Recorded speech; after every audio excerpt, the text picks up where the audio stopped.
Welcome back बच्चों। Study time 11 में आपका बहुत बहुत स्वागत है। के बारे में हम डिस्कस करने जा रहे हैं। तो आपको ये देखना है कि इसमें क्या क्या होता है। ठीक, ऐसे सभी जंतु जिनका शरीर एक कोशिकी या अकोशिकी होता है संघ प्रोटोजोआ में रखे जाते हैं। ठीक, ये जंतु सृष्टि के सरलतम और निम्न कोटि के प्रथम जंतु हैं जिनका सर्वप्रथम लिवेनहॉक ने 1677 में अपने सूक्ष्मदर्शी की सहायता से अध्ययन किया और गोल्डफस्ट ने सर्वप्रथम इसका नाम रखा। क्या नाम रखा? प्रोटोजोआ। तो इसके जो लक्षण थे वो इस प्रकार है कि इस संघ के जंतु विभिन्न वातावरणीय दशाओं के लिए अनुकूलित होते हैं और कुछ सदस्य मिट्टी, जल स्थान, नम भूमि, सड़े गले कार्बनिक पदार्थों में स्वतंत्र जीवन व्यतीत करते हैं और कुछ सदस्य जंतुओं और पादप में परजीवी के रूप में पाए जाते हैं। इस संघ के जंतु अकोशिकीय होते हैं या एकोशिकीय होते हैं जिनको सूक्ष्मदर्शी की सहायता से देखा जा सकता है। ये जंतु जीवद्रव्य स्तर का संगठन यानी कि प्रोटोप्लाज्मिक रेट ऑफ ऑर्गेनाइजेशन दर्शाते हैं। ठीक, इन जंतुओं में जो प्रचलन होता है, लोकोमोशन होता है, वो किसके द्वारा होता है? सीडोपोडिया यानी कि पदार्थ के द्वारा, सीलिया रोमाव के द्वारा, या फ्लैजेला जिसको हम कशाभिका कहते हैं उसकी सहायता से होता है। ठीक है, चलिए आगे का देखते हैं। इन जंतुओं में पोषण कैसा होता है? पोषण देखिए, होलोजोइक होता है, होलोफिटिक होता है या सैप्रोफिटिक होता है, और पैरासिटिक विधि द्वारा भी होता है। और भोजन का पाचन इंट्रासेलुलर यानी कि अंतराकोशिकीय होता है जो फूड वैक्यूल्स में होता है।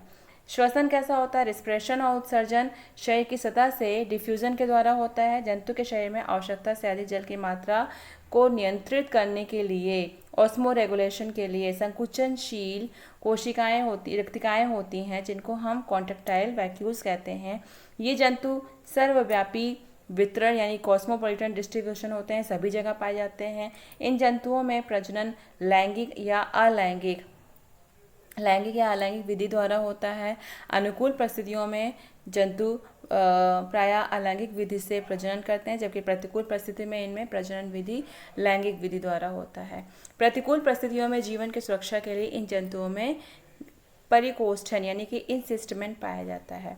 बच्चों, इसका क्लासिफिकेशन देखा जाए तो जंतु वैज्ञानिक हाइमैन और हिकमैन, स्टोरर, इन सब लोगों ने प्रोटोजोआ को विभिन्न प्रकार से वर्गीकृत किया यानी क्लासिफाई किया। 1964 में बीएम होनिगबर्ग की अध्यक्षता में प्रोटोजंतु वैज्ञानिकों की वर्ग की समस्याओं की समिति ने इन संघ के जंतुओं को 4 उपसंघों में बांट दिया। 4 उपसंघ कौन कौन से थे? सार्कोमैस्टिकोफोरा, स्पोरोजोआ, सीलियोफोरा और नीरोस्पोरा थे। तो पहला संघ हम लोग पढ़ेंगे सार्कोमैस्टिकोफोरा के जंतु सीडोपोडिया अथवा फ्लैजेला की सहायता से गमन करते हैं, इनका लोकोमोशन होता है और इनको 3 अधिवर्गों में बांट दिया गया है यानी सब क्लासेस में बांटा गया है। कौन कौन सी? अधिवर्ग मतलब सुपर क्लास में बांटा गया है। मैस्टिकोफोरा की, तो इस वर्ग में मैस्टिगोरा के जंतुओं में गमन कैसा होता है? फ्लैजेला के द्वारा होता है और इसलिए इस वर्ग को हम फ्लैजिलेटा भी कहते हैं।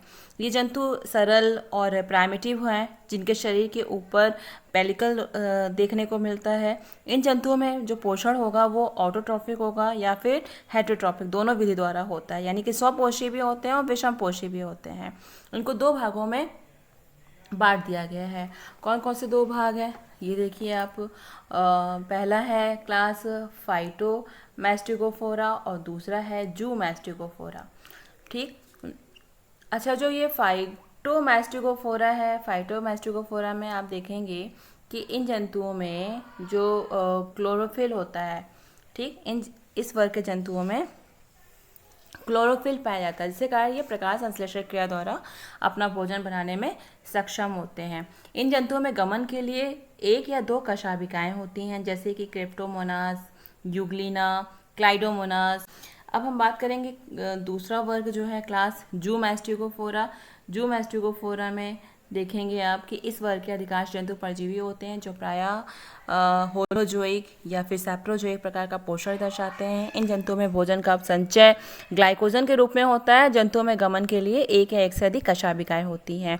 उदाहरण के तौर पर आप ट्रिपैनोसोमा देख सकते हैं, आपको ट्रिपैनोसोमा देखने को मिल जाएगा, लेशमैनिया देखने को मिल जाएगा और प्रोटीरोस्पंजिया, ठीक, ये सब जो है इसके एग्जाम्पल्स हैं। अब हम बात करेंगे दूसरा जो सुपर क्लास है ओपैलानेटा के बारे में। इसमें क्या है कि इस वर्ग के जंतु जो होते हैं वो उभयचरों के शरीर पर अंतःपरजीवी के तरीके से निवास करते हैं। इन जंतुओं में 2 या 2 से अधिक समान केंद्रक पाए जाते हैं और प्रजनन विखंडन या असमान युग्मक के संलयन द्वारा होता है। जंतुओं में गमन के लिए रोमाव जैसी छोटी छोटी कशाभिकाएं होती हैं। एग्जाम्पल के तौर पर आप देख सकते हैं जिलेरियला और ओपैलाइना, ठीक है, ये दोनों एग्जाम्पल्स हैं। चलिए अब हम बात करेंगे दूसरा जो तीसरा सुपर क्लास है जिसको हम सार्कोडाइना कहते हैं। सार्कोडाइना के बारे में, सार्कोडाइना क्या है कि इस वर्ग में जंतु सार्कोडाइना में आप क्या देखोगे कि इस वर्ग के जंतु प्राणिसम या फिर यानी कि होलोजोइक या सैप्रोफिटिक पोषण दर्शाते हैं। इनमें कूटपाद सीडोपोडिया पाया जाता है जो गमन में सहायता प्रदान करता है। इन जंतुओं के शरीर पर एक तनुत्वक पाया जाता है जो शरीर को आकृति प्रदान करता है। इस अधिवर्ग को यानी कि इस सुपर क्लास को 3 भागों में कर दिया गया है और 3 वर्गों में विभाजित किया गया है, राइजोपोडिया, एक्टिनोपोडिया और पायरोप्लाज्मिया। ठीक, चलिए एक एक करके बात करेंगे हम। पहला वर्ग क्या है, राइजोपोडिया। राइजोपोडिया में देखेंगे कि कूटपाद लोबोपोडिया या फिर फाइलोपोडिया प्रकार का हो सकता है। जंतु का शरीर कवच युक्त होता है। कवच किससे मिलकर बना हुआ है, कैल्शियम या सिलिका का बना होता है। कुछ जंतु कवच विहीन भी होते हैं जैसे, और अधिकांश जंतु स्वच्छ जल में पाए जाते हैं। कुछ जंतु कवच विहीन होते हैं और अधिकांश जंतु स्वच्छ जल में पाए जाते हैं, लेकिन कुछ परजीवियों की तरह भी निवास करते हैं जैसे अमीबा है, एंटामीबा है, एल्फीडियम है, बायोमिक्स है। ठीक, अब दूसरा वर्ग की बात करेंगे हम। दूसरा वर्ग क्या है, एक्टिनोपोडिया। एक्टिनोपोडिया में आपको देखने को मिलेगा कि ये जंतु कैसे दिखेंगे, गोली मतलब गोल स्फेरिकल सिमेट्री दर्शाते हैं। इनमें गमन करने के लिए कूटपाद कैसा होगा, रेटिकुलोपोडिया होगा, फिलोपोडिया होगा और एक्सोपोडिया के रूप में पाया जाता है। जंतुओं के शरीर पर सिलिका का बना हुआ एक आवरण देखने को मिलेगा। और एग्जाम्पल के तौर पर अगर देखा जाए तो एक्टिनोफायरस, क्या है, एक्टिनोफायरस और कैम्पिटोनीमा। ठीक, तीसरा वर्ग है, हम बात करेंगे पायरोप्लाज्मिया की। पायरोप्लाज्मिया में जंतु कशेरुकी जंतुओं के रुधिर में पाए जाने वाली आरबीसी के परजीवी होते हैं। मतलब इस वर्ग में पाए जाने वाले जंतु कशेरुकी जंतुओं के रुधिर में पाए जाने वाली आरबीसी के परजीवी होते हैं जैसे बेबिसिया। ठीक, अब हम देखेंगे सब फाइलम स्पोरोजोआ के बारे में। स्पोरोजोआ सब फाइलम में आप को देखने को ये मिलेगा कि इस उपसंघ के जंतु में जो गमन होता है उस गमन नहीं होता है, गमन का अभाव होता है। और ये सभी जंतु कैसे होते हैं, अंतःपरजीवी होते हैं और अधिकांश अपने जीवन चक्र में विजाणुओं को उत्पन्न करते हैं। और ये जंतु प्रायः अकशेरुकी और कशेरुकी जंतुओं की आंत, उत्तक और देगुआ में अंतःपरजीवी के रूप में पाए जाते हैं। अब इनको जो है कितने भागों में बांट दिया गया है, 3 भागों में बांट दिया गया है। ठीक, टीरोस्पोरिया और टॉक्सोप्लाज्मिया और हैप्लोस्पोरिया। ठीक है, अब हम बात करेंगे टीलोस्पोरिया के बारे में। टीलोस्पोरिया में आपको देखने को ये मिलेगा कि ये इस वर्ग के जंतु में लैंगिक और अलैंगिक जनन दोनों पाए जाते हैं और ये जंतु अपने जीवन चक्र में स्पोरोजोइड्स का निर्माण करते हैं। इन जंतुओं को अपना जीवन चक्र पूरा करने के लिए सेकेंडरी होस्ट की आवश्यकता पड़ती है जैसे मोनोसिस्टिस हो गया, प्लाज्मोडियम हो गया, ग्रिगेराइना हो गया, आइमीडिया हो गया, ये सारे एग्जाम्पल्स हैं। आगे देखते हैं। देखिए ये आपको कुछ जंतुओं के जो प्रोटोजोआ जंतु हैं देखने को मिलेगा। जैसे कैप्टोनीमा ऐसा होता है देखने में, ट्रिपैनोसोमा और प्रोटीरोस्पंजिया, ट्राइकोमोनास, जियार्डिया। ठीक, चलिए आगे बढ़ते हैं। अब दूसरी वर्ग की बात करेंगे हम टॉक्सोप्लाज्मिया की।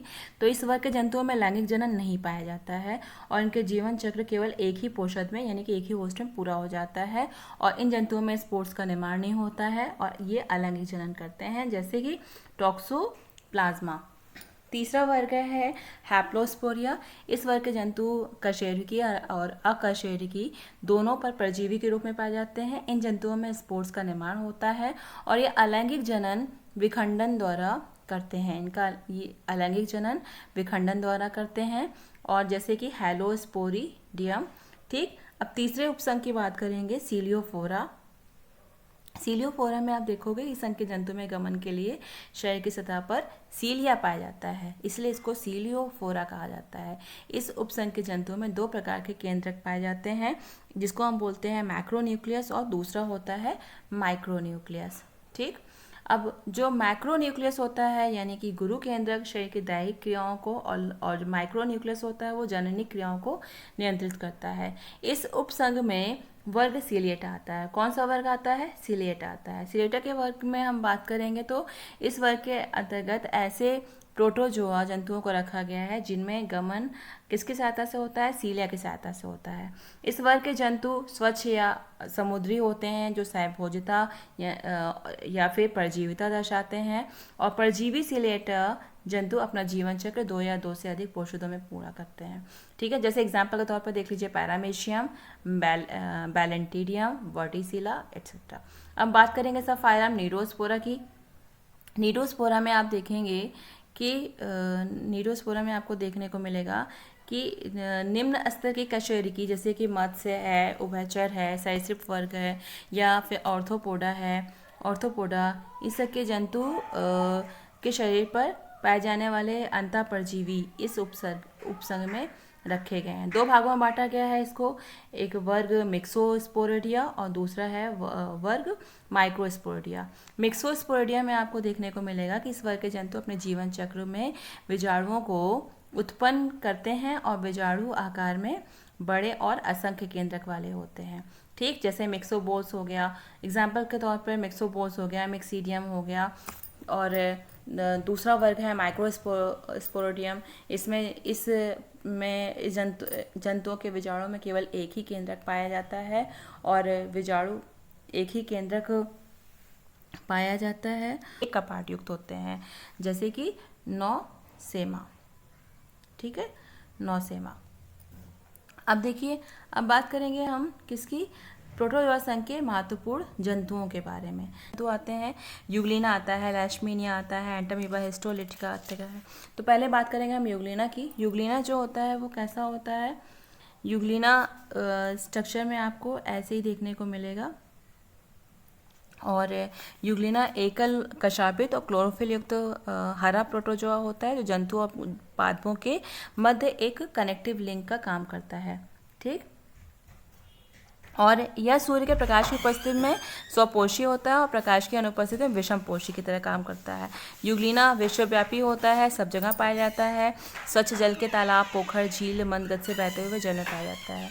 ठीक, और ट्रिपैनोसोमा जो होता है, ट्रिपैनोसोमा में आप देखोगे कि मनुष्य और अन्य जंतुओं में पाया जाने वाला अंतःपरजीवी होता है जो रुधिर या ऊतकों में पाया जाता है या अफ्रीका महाद्वीप अमेरिका में पाया जाता है या परजीवी मनुष्यों में स्लीपिंग सिकनेस यानी कि निद्रा रोग फैलाता है या परजीवी का संक्रमण सीसी मक्खियों के द्वारा इस परजीवी का संक्रमण सीसी मक्खी के द्वारा एक मनुष्य दूसरे मनुष्य में होता है।